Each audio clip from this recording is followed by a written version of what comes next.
Once upon a time, in a lush kingdom nestled between rolling emerald hills and sparkling rivers, there lived a poor prince named Armin. Though he was a prince by birth, fate had not blessed him with riches.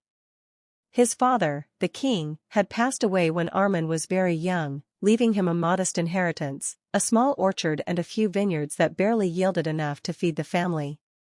Yet, despite his poverty, Armin was known throughout the land for his kindness and gentle heart. He cared for his people, his animals, and his orchards with a devotion that shone brighter than the jewels in any royal crown. One warm summer afternoon, as the golden sun poured over the vineyard, Armin wandered through the grapevines, inspecting the fruit. These grapes were his pride, and he nurtured them as if they were his children. Each cluster hung heavy, glistening with a deep, royal purple, and he dreamed of the day when he could sell them in the city market to support the villagers who had always helped his family.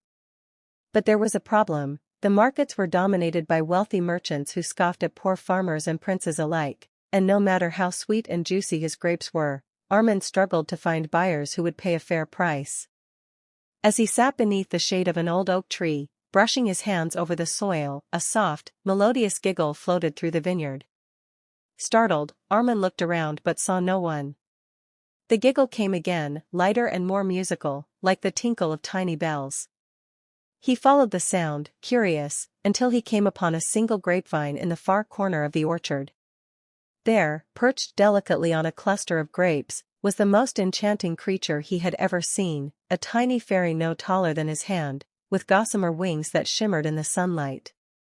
Her hair was the color of midnight, and her eyes sparkled like the finest sapphires. She wore a gown made entirely of grape petals, deep violet and soft as velvet, and in her tiny hands she held